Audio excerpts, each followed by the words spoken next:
Evidence by elements in this room I can speak of, and by all the sediments I left up in your speaker. I know I'm stuck in your dome like a eureka. I know for breaking the hearts, our eyes are leaking. Speaking into truth, seek it, don't be doomed. Words I live by or written in a tomb. Raised in the bones, been dope from the womb. Hell bent to bring in the hope of the new generation. Feel awake, get on, celebrate and try to ride the wave I be on. Say what you will, state how you feel, but hey, you can papakita ko lang yung pagkakaiba nila. So ito yung number 1 na pagkakaiba sa kanila. Ang 2013 model sa 2015 up na model. So ito ay integral unit.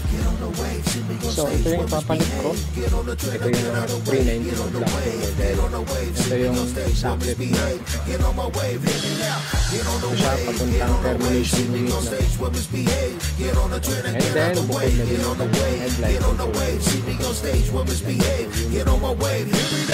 Track selector, fast forward, my heart's mecca. I director, shots fired like 9-techer. Vibe setter, grab pulls to my center. Hand lector, eat them seeds from my breaker. Airbender, all styles that dissect them. My sector from H-Wood to Tribeca. A triple threat, I hold the trifecta. Ball wrecker, I break balls to 9 vectors. Line stepper, most rappers mouth zephyr.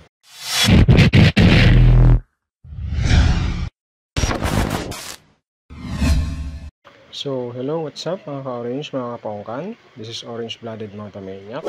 Muli nagbabalik. So, today's video ay magbabahagi na naman po tayo ng isa na naman pong DIY sa ating mga KTMs. So, most especially, this is KTM Duke 390 2013 model. So, ang gagawin ko sa motor na ito ay papalitan ko siya ng buong wiring harness. Kaya binaklas ko yan lahat. Dahil sa papalitan ko yan ng harness, kumbaga. So this is 2013 model. So medyo may pagkakaiba yung ipapalit ko na harness kasi pang 2015 yun or 2016 model. So papakita ko lang yung pagkakaiba nila. So ito yung number 1 na pagkakaiba sa kanila ng 2013 model sa 2015 up na model. So ito ay integral unit. So sa mga 2013 model lang po ito na tagto na modelo or 2014 na Duke 200 pababa. So ito yung integral unit na kung saan ito yung isa sa reason na nagpapa-start ng ating motor. And then kontrolado niya dito yung headlight, ABS, and then yung sa flasher relay. Kaya merong mga tao nito, may mga KTM user tayo na nagtatanong, sir, saan dito ang flasher relay ng ganitong modelo? So, sa mga ganitong model, nandito po yung flasher relay sa integral unit. Pero sa mga bagong modelo na, is bukod na po ito. Pinagbukod nila yung termination unit, headlight control unit, and then yung flasher relay. So, dito sa modelo nito, pinag-isa nila. So, ang problema nito, once nagka-problema tong integral unit, papalitan mo ng buo. Hindi katulad dun sa mga bagong modelo, is bukod-bukod na siya. Bukod na yung kanyang termination unit for starting, safety, and then yung kanyang headlight control unit, magkaiba na rin. And then magkaiba din yung headlight control unit ng non-ABS at saka ng ABS. And then meron siyang bukod na flasher relay. So, kung titignan natin, ang position ng flasher relay is nandito. Pero wala, hindi nakalagay dito. And then, yun lang yung pagkakaiba. And then, sa ibang modelo, meron din silang ibang canister, yung napapansin nyo dito. Yung parang tube dito, or either, kung sa RC pa, nandito yung kanilang tube. Yun yung ibang canister. Meron din siyang valve purge na kung saan yung fumes na yun, or yung excess fuel, ibabalik na dun sa ating combustion chamber or sa ating throttle body.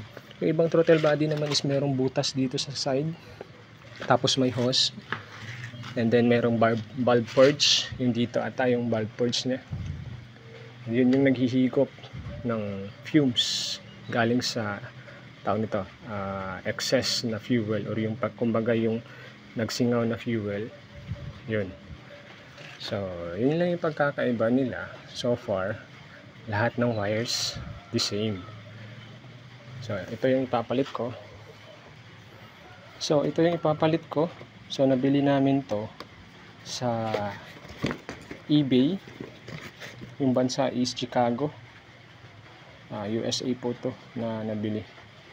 So medyo pricey kasi to pag brand new, around $1,040 or either more or less 40 to 50k yung harness.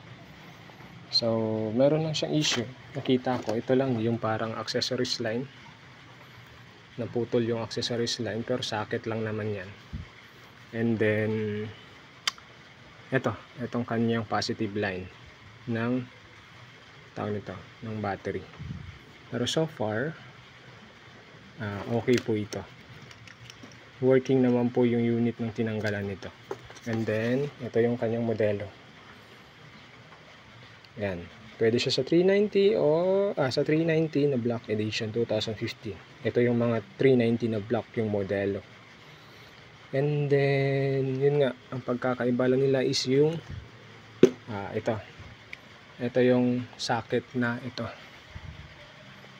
siya papuntang termination unit na to. Ito. And then bukod na din yung kanyang headlight control unit. Ito na ngayon yung headlight control unit niya. Ito. Yan. Ito yung kanyang headlight control unit. So pag pula, ito ay ABS. Pag meron kayong nakitang itim na ganito, non-ABS naman yun. Pag pula, ABS version to siya. Yan. Headlight control unit. Yan. Ito yan. Dapat. Ito yan. Itong pula. Ito dapat yan. Kaso binukod na sa ganitong modelo ng harness. And then lahat the same na. Fuses, yung fuse na may diode, the same na lahat yun. So ipapalit lang natin to. So okay pa naman to so far. Wala naman ako nakitang biniyak to or either wiring pa or na-rewire. So far so good. Ito lang talaga yung issue. And then yung positive line, madali na lang to. So nabili namin to sa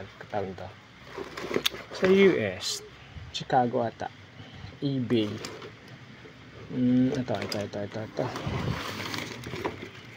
Ito yung harness niya is may nakalagay USA. Okay for USA. Yan, DTPL Chakan.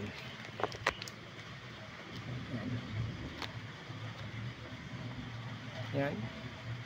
Duke ABS, model year 2015 WH USA. Nakabit natin to. Ayun. So tutuloy ko lang natanggalin yung harness. Tinanggal ko na lahat yan. The headlight. Yan.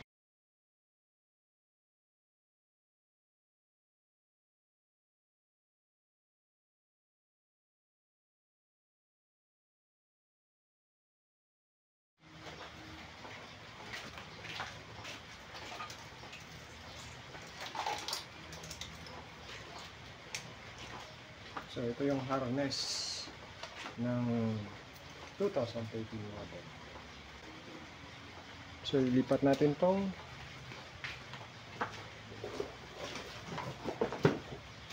bagong harness. So ito yung harness na to, ililipat natin. Palitan natin to. And then kukunin na natin yung mga fuses nito and then yung kanyang mga relays. So, releasean ko lang muna.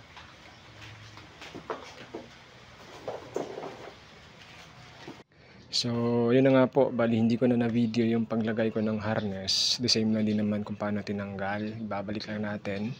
So, ito na nga yun. Bali, natapos na natin na lagyan ng wiring harness. Medyo natagalan tayo kasi nga inayos natin ng pagkakalagay para malinis naman tignan. So, yung harapan, hindi ko pa nilagay yung headlight. Nilagay ko lang yung panel. Yung mga auxiliary light last time na line, tinanggal ko muna para sure ako na walang problema yung harness. And then wala lang akong termination unit kasi nag-order pa. So ang ginawa ko, automatic yan pag walang termination unit. Meron tayong video niyan last time sa channel, yung nasunog yung termination unit, pwede natin siyang i-bypass. So temporary, itong panel natin na ginamit is pang 200 kasi yung panel nito is nasira. Wala lang siyang ABS. So and then ayan. So LiPo4 battery, 12 volts, 15 ampere, and then yung kanina na nasira, pinalitan ko lang ng eye connector. So goods na ulit. Itong fuse box is wala palang fuse. Walang fuse, walang taon nito, walang cover. Ito hindi pala yung problema. And then ito yung ginawa natin. Nag-jumper tayo ng wire para mapaandar lang natin, kasi pag wala to hindi to siya aandar. So ito na nga, ito na yun, yung panel nasa baba. Yun, start natin.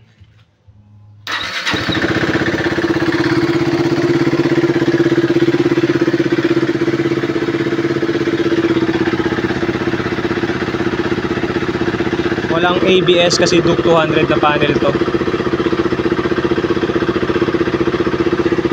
And so far so good.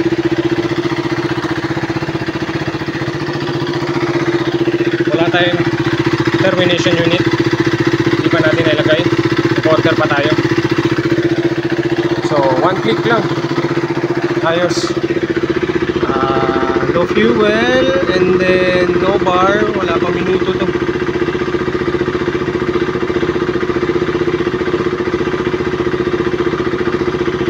Cold start, 1 minute.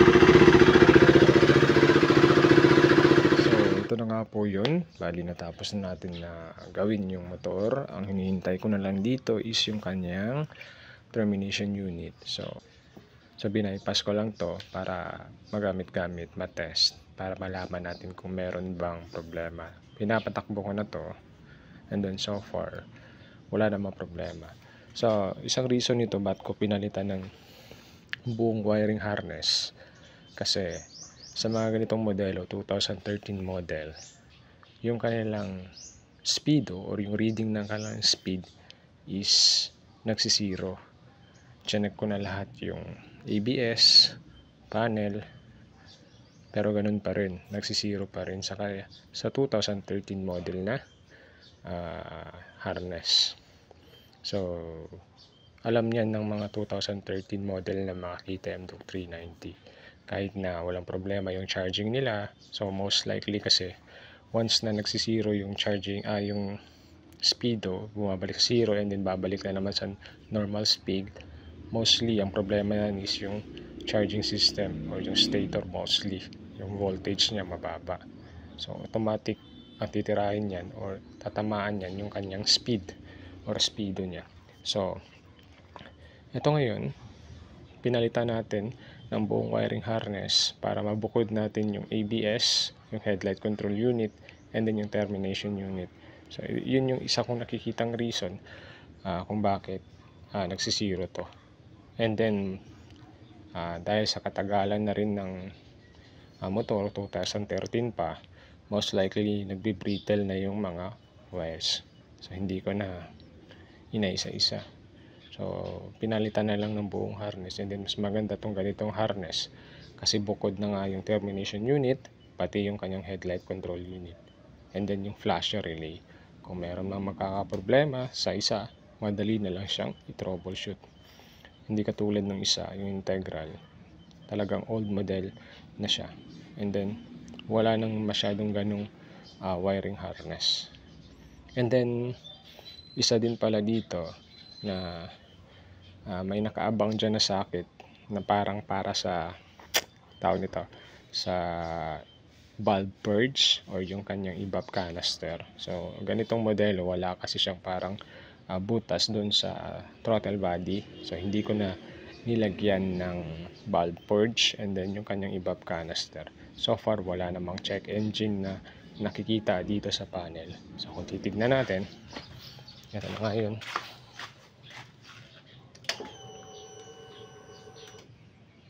Yan. Ito yung kanyang MIL lights. So far wala tayong nakikitang check engine dito. Kung ipapastart natin, ito na yun.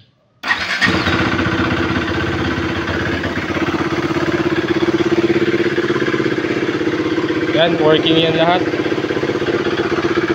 High signal light. Wala.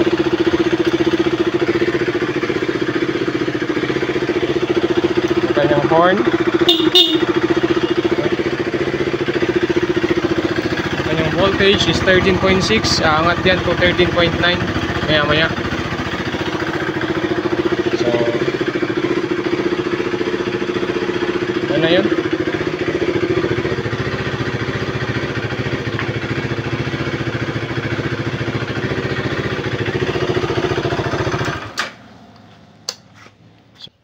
Bali, i-update ko na lang kayo kung ano yung magiging problema sa ganitong modelo na pinalitan natin ng 2015 na harness. And then almost 3 years na natin ginawang tawag nito, radiator Dominar 400. Maganda yung cooling nito, 7 bars lang to pag natakbo, or 6 bars lang to na pag natakbo.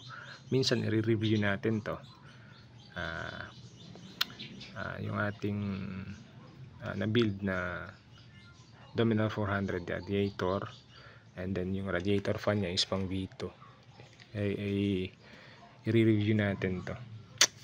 Yan, medyo madumi yung motor ngayon, gawa nga ng maulan dito sa amin, pero automatic yan, hindi naman naabot dito yung dumi kahit na naka-tail tidy kasi merong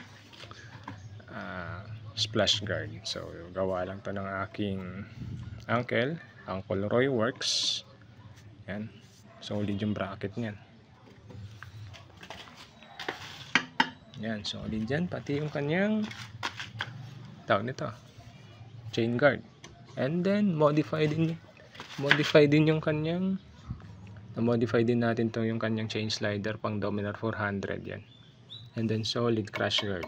Ilang beses na to nasagi. Yan, solid yung crash guard. So yun, bali tatapusin na natin yung video. Maraming salamat sa panonood. Hanggang sa susunod na mga tips sa ating mga KTMs. Ride safe po sa lahat. Peace.